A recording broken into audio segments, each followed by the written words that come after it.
one of the number one things that we can do is have an active spiritual life of our own. In their work for God, they have stopped communing with God.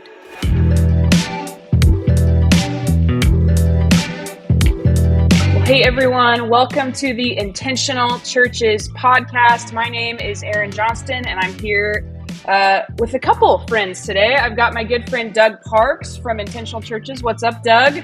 Hey, I just came off the road. 22 hours I was up last night, so I'm a little tired today, maybe a little sluggish, Okay. Aaron. Maybe we get unhinged raw Doug today. That's great. Spicy. Spicy Doug. Yeah, we're also here with Stefanie Rowe is joining us today. And Stefanie, so glad to have you on the podcast. Thanks for joining us. Would you just give our listeners a little bit of an intro, who you are, what you do, where you come from? You bet. Thanks so much for having me. I'm a longtime listener and glad to be here today. I come from Omaha, Nebraska. I actually moved here about 20 years ago to go to graduate school where I studied a master's in clinical counseling, and I never left. My whole life, including all of my career and my personal life, has been in service to the Lord and to the church. And this has been the case for my counseling career as well. I started off kind of as just a good referral for churches to have in their pocket when they needed somebody to help. And then about 12 or 15 years ago, my life took a little bit of a turn and I became a professor of counseling at a small college here in Nebraska that was preparing future church leaders. And through that process and through that experience, I really started to learn that pastors had a spiritual and counseling need. And so for about the last 10 years, I've been in a small private practice where my primary client is counselors and pastors. And so this has been a really interesting and fulfilling line of work and a really neat way for me to continue to support the local church. I'm also married. I've been married for 19 years. My oldest son, Decker, it will be a high school sophomore. And my youngest son, Tucker, is 12 years old, and he is going to be in 7th grade. Wow. Okay. You've got a lot going on. That is amazing. Thanks for jumping in with us. We're in season 4 of the podcast. And in this season, we've been talking about kind of like prepping for the next push. In ministry, there's always kind of the lull seasons, and then there's kind of the push seasons.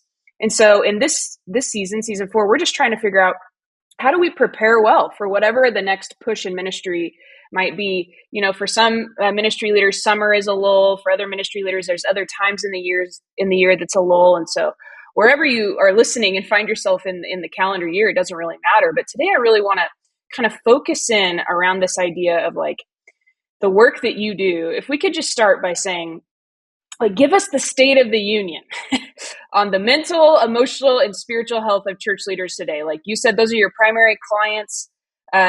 Give us the state of the union. What are you seeing? What are you observing? What are you noticing? Well, I'll tell you that what I see in my office tends to go along with national trends. So I'm going to tell you some national trends, and just know that this comes to life with a lot of the people that I talk to, both honestly in my office professionally, but also just in my private, my personal life. Just people that I run into, conversations like this, people that hit me up, ask for a quick call, a consultation to help. This is what I'm seeing. We know that 1 out of 5 pastors are struggling with addiction. That's about roughly 20%. Of the 20%, Wow. The strongest addiction, over 60%, is porn. Oh my goodness. And I would say what goes along with this and is tricky, and perhaps maybe the bell that I want to keep ringing, is that of a mass amount of people who are struggling with addiction, including porn, only 1 out of 6 pastors are getting help with their addiction. So there's still kind of this stigma when you're the person in charge about going to getting help. And we're still seeing that. We tend to see that across the nation. I see that in my office, not uncommon. We know that about 50% of church leaders struggle with depression. We know that about 33%, about 1 out of 3-ish, are struggling with burnout. We know that just under half of half of the pastors that we interview and do research with are having relationship problems in their marriage, with their friends, with their families. And perhaps one that really is surprising to me and is maybe another bell that we have to ring is that about 60% of pastors, more than half, say they regularly feel lonely. And 3 of 4 pastors would say they regularly feel isolated. Oh my goodness. 73% of pastors report feeling isolated. 60% report feeling lonely. And, in a lot of spaces, we would not guess that. We see a charismatic, usually kind of fun and funny, fun-loving person on the stages on Sunday mornings. And so it is sometimes really surprising to know that behind that is still a somewhat lonely, isolated person. Only 20% of pastors say that there's somebody in their church who knows them really well. And so all of this combines up to say that, there's a lot of areas, by the way, that pastors are doing well in. But all of this is to say that this is tricky, complicated, nuanced, draining, hard, meaningful, holy work. And for us to think that it would come without taking somewhat of a toll, we would be wrong. It's sobering to hear those stats. I mean, because a lot of our listeners may be in a smaller church but Aaron and I have been executive pastor of a much larger church, much larger staff. And I started thinking about if those stats are true across the clergy, then that means 1 in 5 of my staff are struggling with porn. Oh man, that is just incredibly sobering. And you know what? I do think I'm a little older than y'all, and I do think this was here some generationally for the boomers and the Gen Xers, but I just don't. I don't know if we just weren't as honest. I don't know, Aaron. I don't know what are your guys' perceptions of us as Gen Xers and boomers, because were these stats true 20 years ago, or has this been an evolution that we've gotten here in the clergy? I don't know. Do you guys have thoughts on that? Either one of you. I mean, that's an interesting question, because I do think it was probably more prevalent than people knew it was. I also wonder too, with the shift in just the way the church functions over the last 20, 30 years to more of a kind of high drive mentality, a little bit more consumeristic, which we've talked about. I don't say that in a condemning way. I just say that there's just more expected of church leaders, I think, in different ways than maybe used to be. Not that it's more holy or noble now. I'm just saying it just different, like what's required. So I do think part of that is it. I would love to hear from Stefanie. But then the other thing is just culturally, we're talking about these things more in general. Mm-hmm. And so the culture, I think, is pulling the church into talking about these things. I'm not sure that the church definitely didn't go first in these things in terms of talking about them regularly. The culture is kind of drawing the church into that. I don't know, Stefanie, what do you think to what Doug has said? Yeah, I think it's a good question too. Frankly, it's a question that sociologists and counselors are trying to figure out, which came first, right? We're talking about it more because more people are struggling. Are more people struggling because we have a vocabulary for it and we've opened the door to talk about it more? I think probably 2 things can be true at once. I do think part of why the statistics are higher is because we have a vocabulary and we have education. When we ask these questions, perhaps people are more honest or more willing to say it. Perhaps we're just asking the question in the first place when before we weren't. I also think we would be crazy to think that things like social media, phones, YouTube, a lot of the issues that we've been confronting, like social justice, culture wars, politics, that these things haven't also actually made things harder, and that too is showing up in some of the statistics that we're looking at. Yeah, I think you're spot on, Stefanie, that in my lifetime, the internet really didn't become a thing until I was an adult, and that now the internet is so prevalent, porn is so accessible. You don't have to go in person to access porn.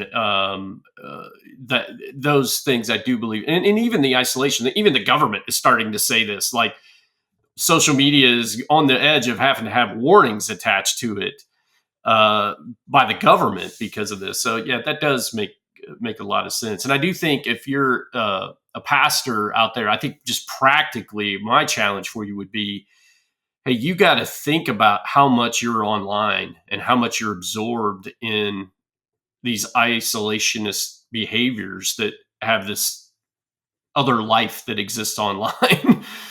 And yeah, I know I sound old. Sorry. I think social media gives us a fake sense that we're connected to people.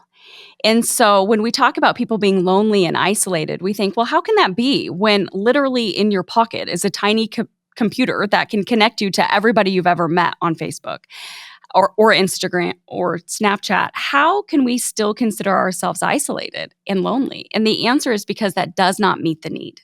That is a false sense of intimacy and a false sense of community. And I think the longer that we live in this tension between we have all of this access and yet we're still not connected and we don't have community, the more our eyes will be opened that we need true connection, true vulnerability, true friendships in the real world. And oftentimes, if we can't face to face. Yeah, that's really good. I think, I was even thinking about, so if it's really 1 in 5 per your statistics, that means even some of our listeners are struggling. With some addiction, not just porn. Mm-hmm. Yeah.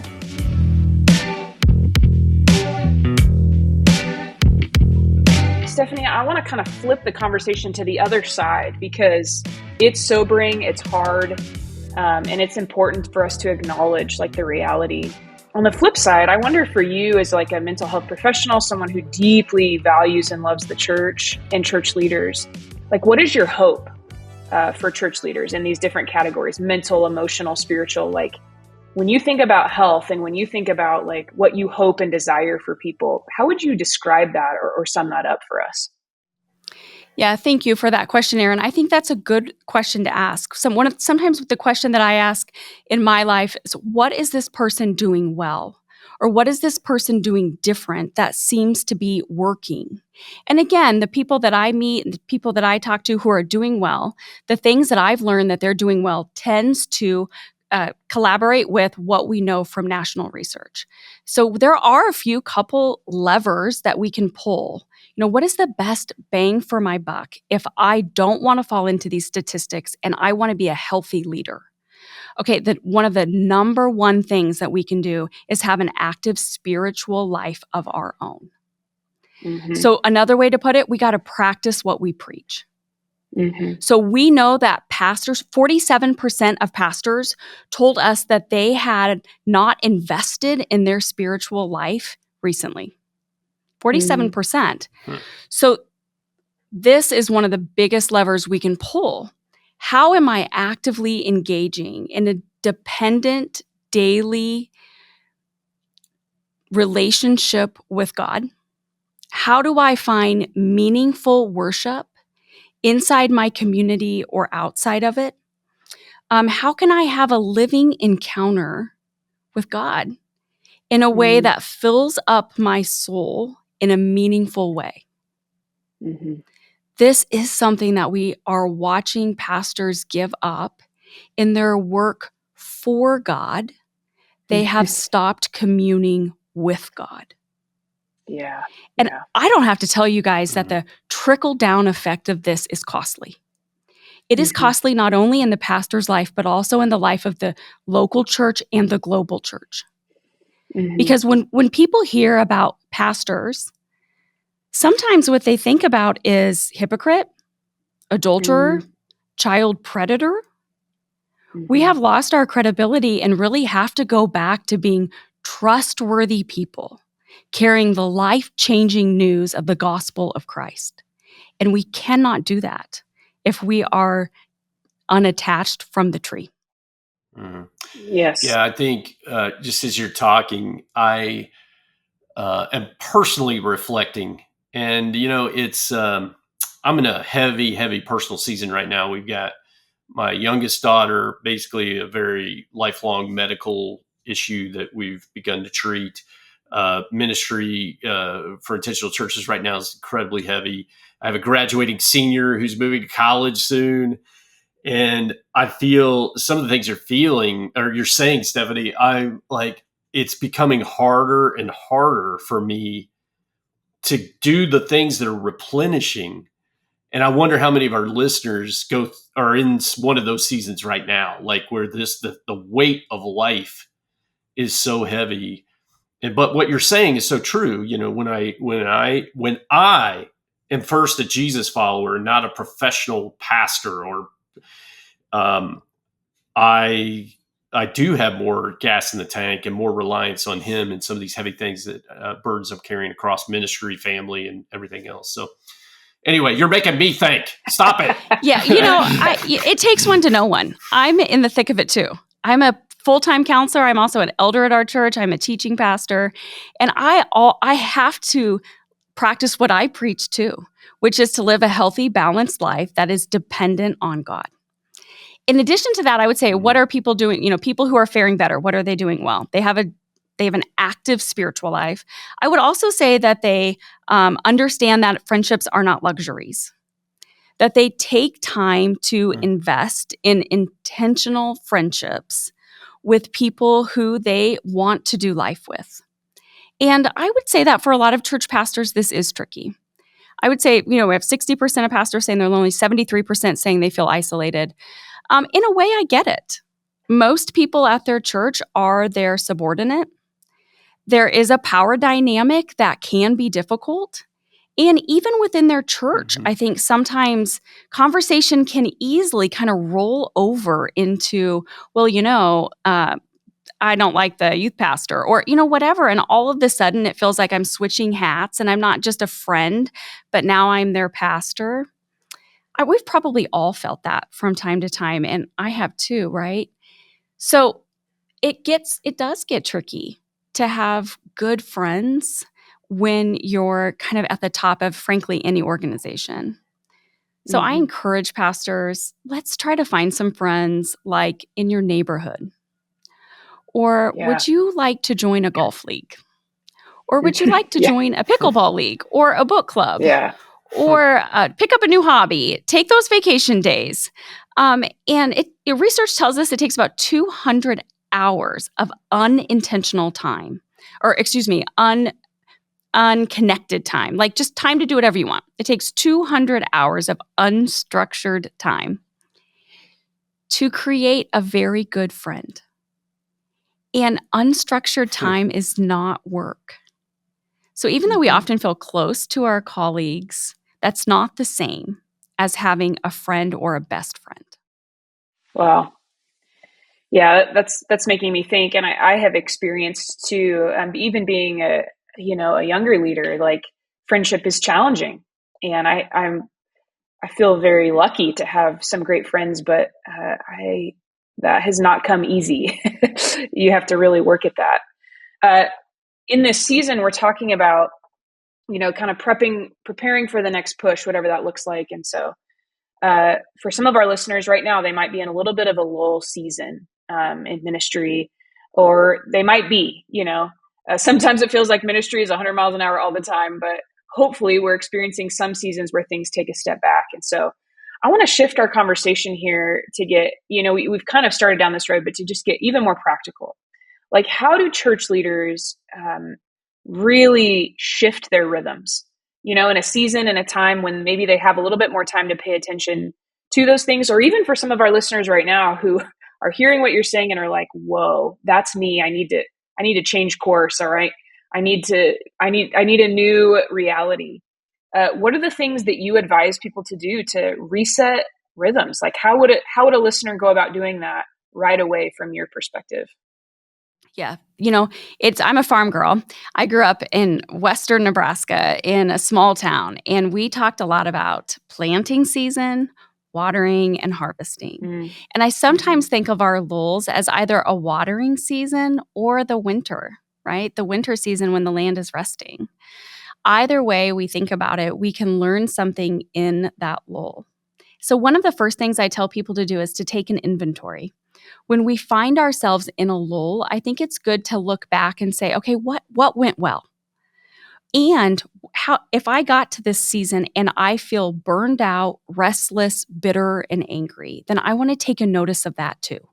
Let's just use summer as an example. For a lot of people, summer is kind of a watering season or a resting season, or maybe they have sabbatical or more vacation days, etc. If I get to this summer and I go, I am so mad, I am so bitter, and I'm so angry, and how come everybody else is getting to take their vacation and I'm stuck here in the office, and I should have planned something and I don't have any money to go anywhere anyway, and the schedule's a mess. Okay, well, that I can learn from that. And I can say, this, I will not come into next summer in this place. And this is a conversation I probably need to start having with myself and my colleagues in December or November when I'm starting to budget. If I'm a pastor or I'm a leader and I need some time off, I'm going to say, who's teaching for me? Can we afford that? What's the sermon series going to be? How do we work that into the calendar so that I can get off next summer so that I don't show up bitter and angry like I did this summer? So one thing would be to take an inventory of what went well and what didn't go well. The other thing I would say when we find ourselves in these seasons of lull is to shake things up. So let's shake it up spiritually. Let's try something new. Maybe I've never been one to pray the Psalms, or I've never been one to read a proverb a day, or I really like contemporary music and now I'm going to listen to the hymns. I'm just going to do something different to kind of try to shake awake my body and my brain. Sometimes a lull season also is time sensitive. It's like, okay, I know it's going to be like this for 10 weeks. Well, I can do anything for 10 weeks. I would also say shake things up relationally. I'm going to try something new. I'm going to join a new gym. I'm going to join a book club. I'm going to join a dinner club. I apparently like clubs. I'm going to, Yes. I don't know. I'm going to pick up a new sport. I'm going to join a different gym. I'm just going to try to do something different relationally and socially.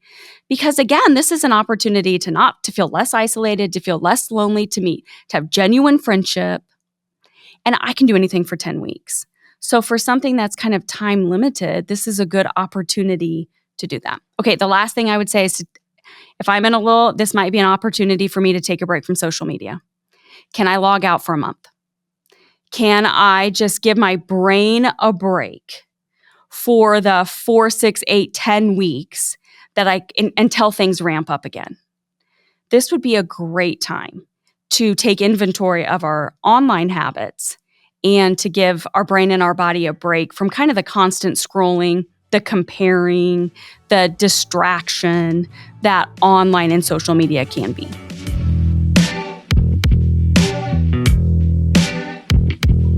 As we're having this conversation, I wanted to back up for just a minute and then come back to the practical. And I hit it a little bit, Aaron. I know we've talked about this previously in the podcast, but there is a great generational divide around this topic. Like I was just recently with a pastor and had lunch with him. Great guy, doing incredible ministry. He's in the middle of the building project, which I've had the opportunity, punishment of doing a few times in my privilege of doing, the deep joy of doing. Okay. I know things about construction and courtrooms that I should never know as a pastor because of construction project. Anyway, so I'm empathizing with him. He's going through all this stuff, and I said to him, "Hey, I just learned it's a best practice if you're running point on this thing. You've been raising money and all this. It would be really good for you to consider a sabbatical when you're done." And he's like, "Why? I mean, I never would do that." And so it just highlighted again for me. And we talked through it some more, and I planted a seed. We'll see what happens for him. But there is and recently I had an older, I would say more boomer leader say to me around some content that was being presented, this idea of emotional health, it's so why are we talking about this? We're chasing so I'm trying to highlight, I think there's this great generational divide where the older generation hears us having this conversation and is rolling their eyes a little bit. And a younger generation is wanting to talk about it almost too much at times.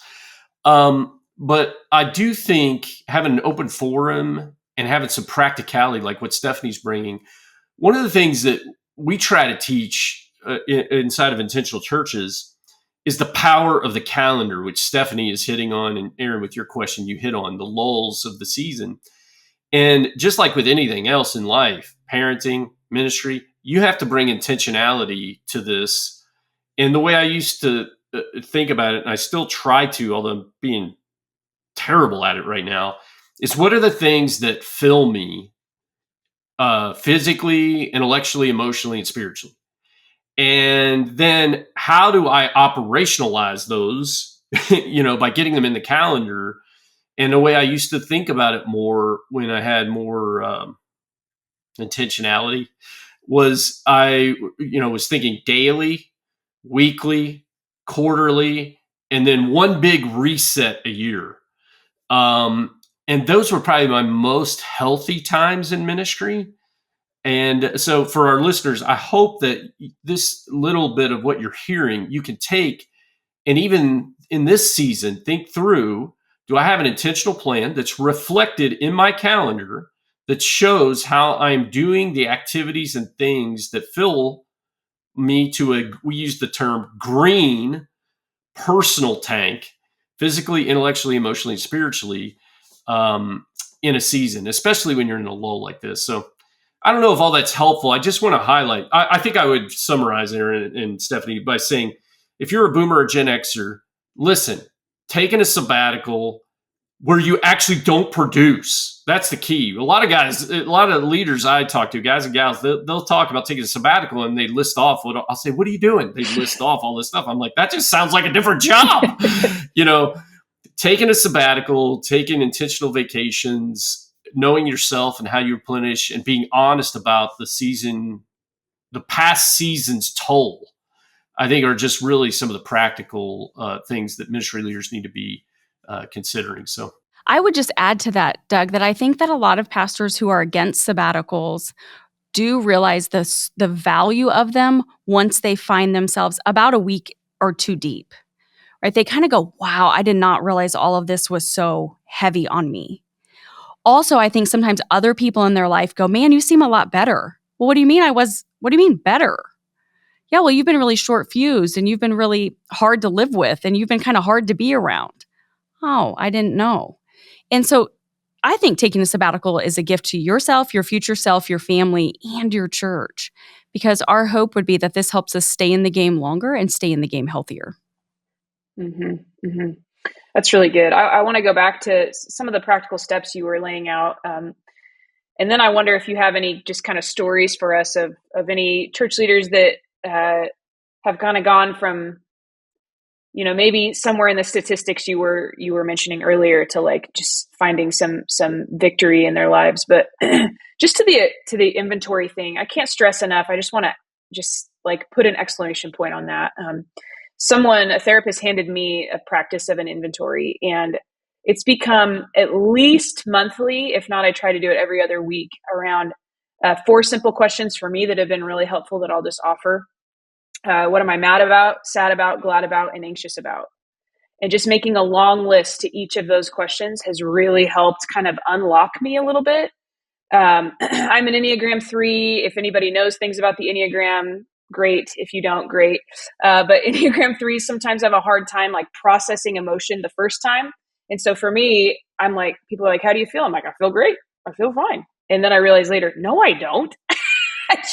I need a minute to learn how to articulate that. And so some questions to just even a simple frame of mad, sad, glad, anxious, and taking the time to actually write that out and then looking across and noticing themes has really helped me. And then I'm a doer, so then I can form some action steps or some things out of that inventory to say, okay, these are the next 3 things I obviously need to give attention to or need to focus on. So I just want to add and just say, yes, the inventory, great place to start to just kind of try to unlock yourself a little bit. So Thanks for those practical steps, Stefanie. I'm curious, do you have any stories for us? Because it can be easy to hear statistics and be like, oh my goodness, what are we going to do? And here, to avoid those statistics, there is more work ahead of us, just a different kind of work, right? Different kind of self-care work. And so give us a story or an example of just something you're celebrating or someone's life you're celebrating recently.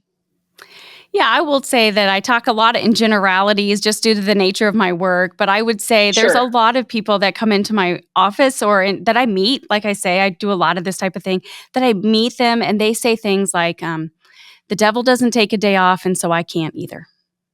Mm. And honestly, my question to that is, how's that working for you? A lot of this we have to first address what's going on inside of us. And oftentimes we kind of have to address an inflated sense of self, that this world can't go on without me in the driver's seat. Yeah. And that everything's going to fall apart if I'm gone for 1 day, 1 week, or especially a month. And first we have to kind of address that. We also have to address our identity. Is our identity our work and what we're producing? And if that's the case, then we're going to need to kind of struggle through some of that. That, my identity is in Christ alone, and not necessarily or even the work I do for Christ, but in my communion with Christ. So if I can kind of get a couple of those things settled, then perhaps some ideas like, I'm going to have office hours. I'm going to turn my phone off for a couple of hours in the evening over dinner. These are things that people have said make a huge difference. I'm going to get an alarm clock so that my phone's not next to my bed. Yeah. I'm going to take that vacation and I'm going to have an organizational structure set up before I go so that I'm not checking in constantly or being bothered. I'm setting a good example to my family and to my colleagues. When people go from kind of one end of this spectrum that I can't take a day off because the devil doesn't either, all the way over to the other side where they say, hey, my identity is in Christ. I am communion with him. I have a great team. And, come to find out, I actually feel a lot better when I have a better balance between my emotional, my mental, my physical, and my spiritual life. And when we kind of get these fences and these boundaries up in place, they're hard at first, but people really settle into them and then they find out they like them and that they feel better with them. And sometimes even other people like them better because they're healthier. They're a healthier version of themselves. Yeah, that's great. That's great. Stefanie, this has been so helpful.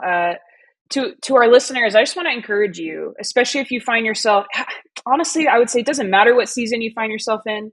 If you find yourself in a kind of a lull prepping for the next push, you should be taking everything she has said and figuring out what is my expression of this? How do I apply this? How do I, not just for you, but also we know many of our listeners are leaders. And so, yes, you need to take care of yourself, but you said a word there right at the end that I just want to highlight. How are we modeling this?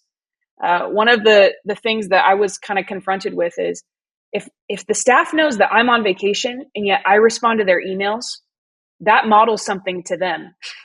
Oh, Erin's responding to her emails while she's on vacation, so I guess I need to as well, or I guess that's the expectation, or I guess it's okay if I do. And so for just our listeners, this is about just as much about ourselves and us being healthy for the long haul as it is modeling that to everyone that we lead, work with, yes, staff, but even congregation. We could have a whole other episode, I'm sure, of how all this trickles down into our congregation. And so, yeah. Thank you so much, Stefanie, for jumping on with us. Doug, as always, thanks for just offering kind of your national perspective. And to our listeners, thanks for tuning in to the Intentional Churches podcast. We'll see you soon.